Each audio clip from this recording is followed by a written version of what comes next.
हिंदी में यूपीएससी की तैयारी से संबंधित प्रोग्राम्स को देखने के लिए सब्सक्राइब करें स्टडी IQIAS हिंदी। यूपीएससी की प्रिपरेशन में ओशनोग्राफी एक सब्जेक्ट आता है और ओशनोग्राफी में आप समुद्री खनिज संपदा के बारे में पढ़ते हैं कि सर समुद्र में कितने प्रकार की खनिज संपदाएं विद्यमान हैं। एक लाइन में कहा जाए तो जितनी हम धरातल पर देखते हैं उससे लगभग 100 गुना अधिक खनिज संपदा आपको सागरीय क्षेत्र में विद्यमान दिखाई देती है और इसको अभी हम डिस्कवर नहीं कर पाए हैं। डार्क ऑक्सीजन सागरीय तली पर विद्यमान है परंतु इसके बारे में अभी पूरी डिस्कवरी नहीं हो पाई है, पूरे रिसर्च नहीं हो पाई है। दैट इज वाई इसका उपयोग कर पाना उतने बड़े लेवल पर पॉसिबल नहीं हो पाता है।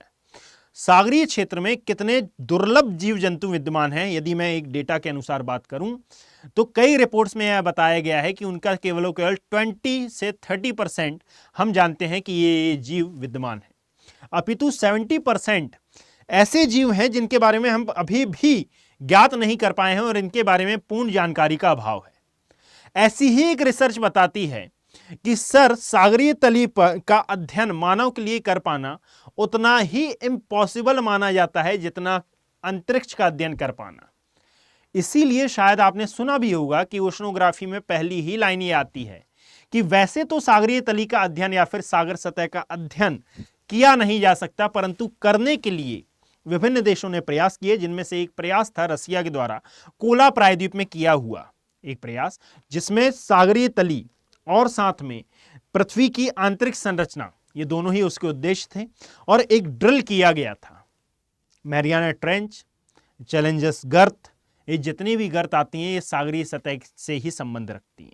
याद रखें ऐसी ही एक रिसर्च और ऐसी एक चौंका देने वाली रिसर्च हमारे सामने आई है, या फिर मैं कहूं कि एक अल्टीमेटम ये कह सकते हैं आप इसको। कारण ये है कि एक जीव होता है जिसका नाम है डूम्सडे और ये डूम्सडे के बारे में कहा जाता है कि ये भविष्य बताने वाली मछली है। क्या ये सही है?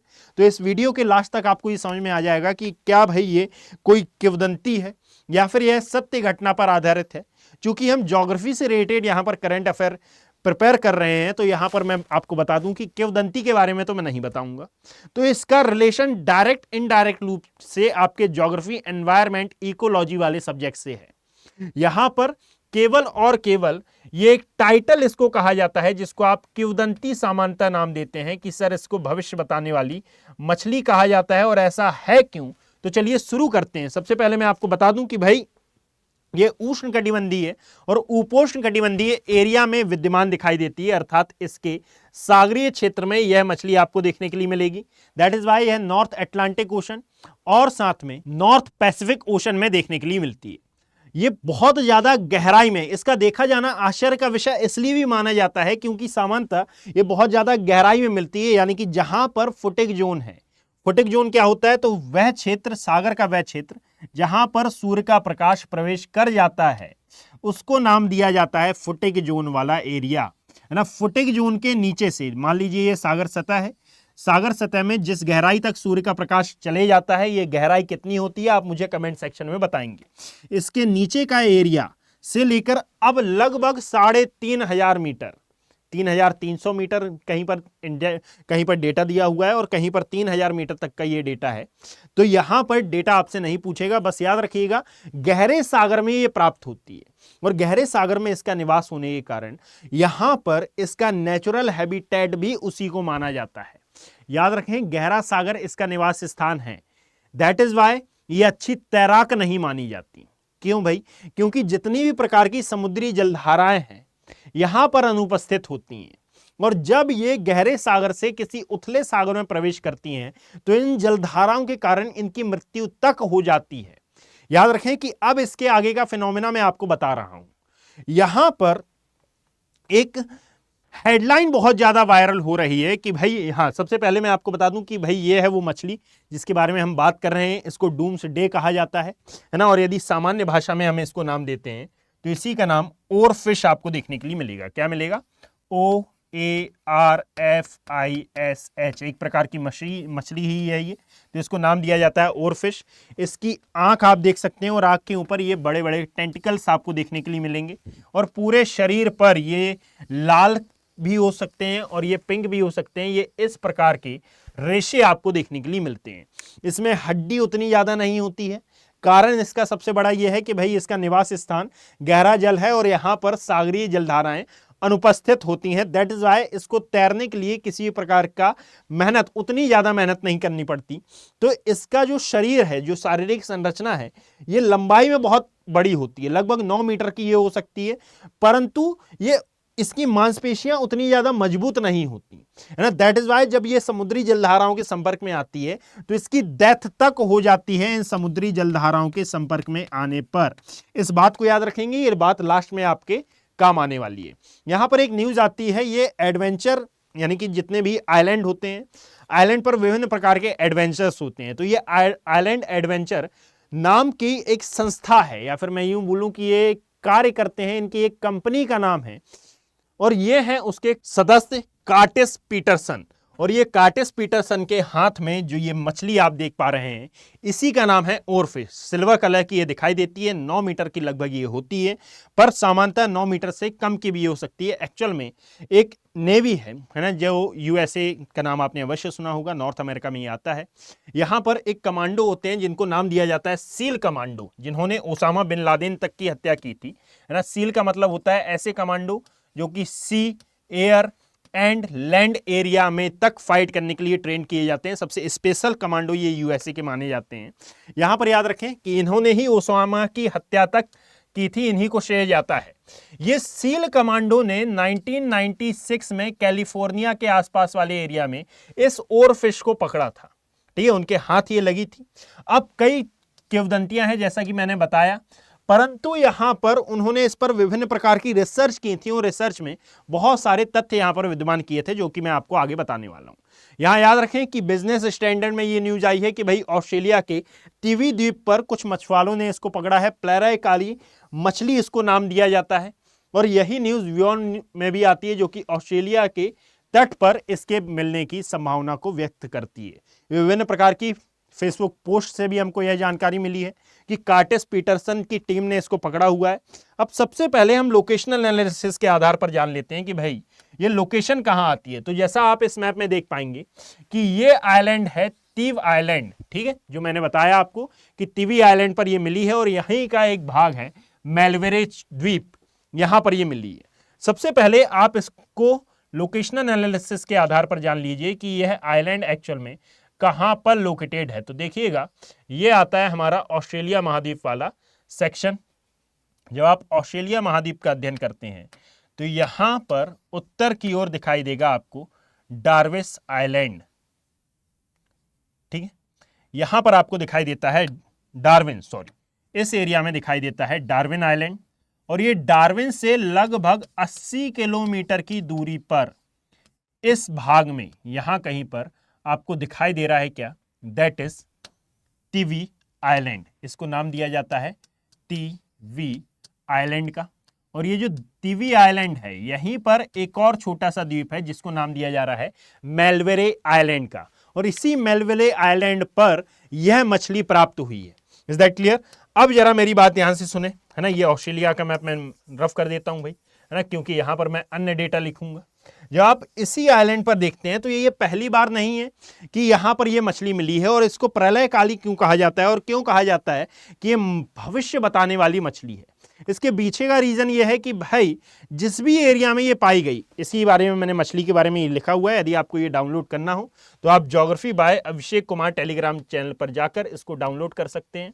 और यदि आप किसी भी टॉपिक पर वीडियो चाहते हैं कि सर इस टॉपिक पर आप वीडियो बनाइए, तो आप मुझे यहाँ पर सजेस्ट भी कर सकते हैं। एक्चुअल में जो चैट का ऑप्शन है आप यहाँ पर कर सकते हैं। पर एक बात का विशेष ध्यान रखें कि यहाँ पर पढ़ाई से ही रिलेटेड बात हो, यानी कि ग्रुप ना बनाएं आप पढ़ाई से रिलेटेड बात, जो भी आपको डाउट हो रहा हो ज्योग्राफी से रिलेटेड, आप यहाँ पर क्लियर कर सकते हैं। Is that clear? और यदि आप स्टडी IQIS के हिंदी P2I बैचेस से ज्वाइन होना चाहते हैं तो आप नीचे दिए गए लिंक पर भी क्लिक कर सकते हैं। वे सभी स्टूडेंट जिनका भी टारगेट 2025 के UPSC को क्वालिफाई करने का है, उन सभी के लिए विशेष ऑफर दिया गया है।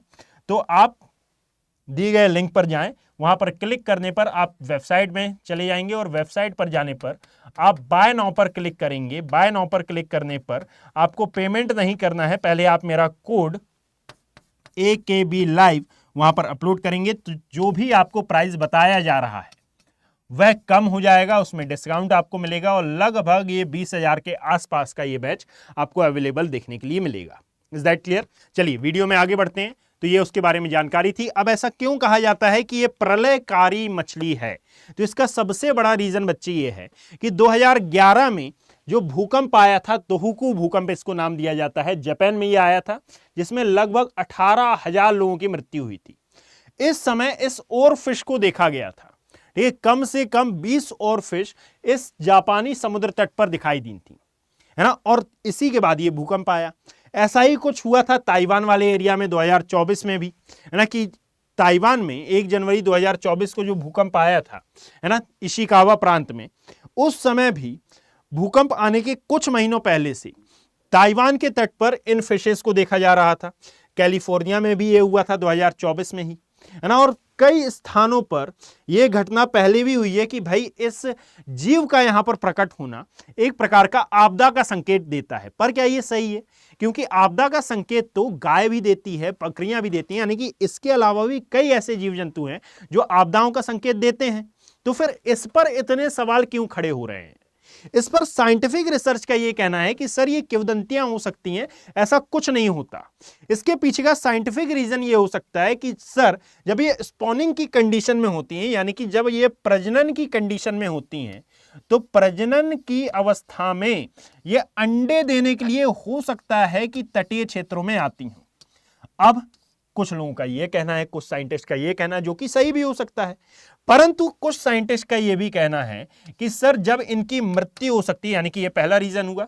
दूसरा रीजन यह कहता है कि सर जब इनकी डेथ की अवस्था आती हो, तो डेथ की कंडीशन में भी ये तटीय क्षेत्रों की ओर गमन करती हो, ऐसा भी कुछ साइंटिस्ट का कहना है। यानी कि जो साइंटिस्ट हैं वे बता रहे हैं कि भाई ऐसा बिल्कुल नहीं है कि आप डूम्सडे को भविष्य बताने वाली मछली कहते हैं, परंतु कई जो तटीय क्षेत्रों में रहने वाले लोग हैं वो ऐसा मान भी रहे हैं, कई नहीं भी मान रहे हैं। साइंटिफिक रिसर्च बताती है कि सर ये जो डूम्सडे है, एक्चुअल में इसके पीछे का रीजन ये होता है कि ये तटीय क्षेत्रों की ओर जब भी आती है तो हो सकता है कि भूकंपीय तरंगों से रिलेशन हो, परंतु हमको अभी इसकी जानकारी नहीं है, तो हम नहीं ऐसा बोल सकते हैं कि भूकंपीय तरंगों से ये डायरेक्टली रिलेटेड है। कारण यह है कि पृथ्वी पर और भी कई जीव हैं भाई, डॉग्स हैं, कैट हैं, काऊ हैं, जो भूकंपीय तरंगों को महसूस कर सकती हैं, परंतु इसके बारे में, इस डूम्सडे के बारे में पूर्ण अध्ययन नहीं है। और जो अध्ययन है वो ये बताते हैं कि ये अंडे देने के लिए, यानी कि जो स्पॉनिंग पीरियड होता है या फिर मछलियों के संभोग की जो कंडीशन होती है, जो अवस्था होती है, उस अवस्था में ये तटीय क्षेत्रों की ओर अग्रसर होती हैं। और साथ में डेथ जब इनकी होती रहती है, जब होने वाली रहती है, तो भी ये फुटिक जोन वाले एरिया में अग्रसर होती है। ये 2 कारणों से ये तटीय क्षेत्रों में देखी जाती है। इसका कहीं से लेकर कहीं तक आप ये नहीं बोल सकते कि एक प्राकृतिक आपदा से रिलेशन है। Is that clear? तो ये है डूम्सडे के बारे में न्यूज। ये कहां पर काम आएगी आपके? तो जब आप ओशनोग्राफी का अध्ययन करते हैं, जब आप इकोलॉजी एनवायरनमेंट का अध्ययन करते हैं, और यहां पर जब आप मरीन इकोलॉजी का अध्ययन करेंगे, यानी कि एनवायरनमेंट वाले सेक्शन में, तो यहां पर इस जीव के बारे में भी आप डेटा मौजूद वहां पर कर सकते हैं। ठीक है, वहां पर आप लिखेंगे, और यानी कि एक विशेष जहां पर आप करंट अफेयर लिख रहे हैं वहां पर ये डूम्सडे करके आप टॉपिक लिख सकते हैं, ताकि जब भी आप किसी भी मरीन एनवायरनमेंट के बारे में पढ़ें, या फिर नॉर्थ पैसिफिक ओशन के बारे में आप अध्ययन कर रहे हैं, नॉर्थ अटलांटिक ओशन के बारे में आप अध्ययन कर रहे हैं, तो वहां पर जब आप ये छोटे से 2 लाइन में ही सही ये डेटा पुट करेंगे तो ये अच्छा होगा। Is that clear? तो यदि वीडियो पसंद आया हो तो इसे लाइक करें, शेयर करें, ज़्यादा से ज़्यादा कमेंट करने का, अपना पॉजिटिव रिस्पांस देने का प्रयास करें। और geography bye Abhishek Kumar Telegram channel पर आपके सजेशन इनवाइट हैं, तो आप यहाँ पर भी अपने सजेशन प्रोवाइड कर सकते हैं। और मिलते हैं किसी ऐसे ही इंफॉर्मेटिव वीडियो के साथ आने वाले समय में। धन्यवाद। हिंदी में यूपीएससी की तैयारी से संबंधित प्रोग्राम्स को देखने के लिए सब्सक्राइब करें स्टडी IQ IAS हिंदी।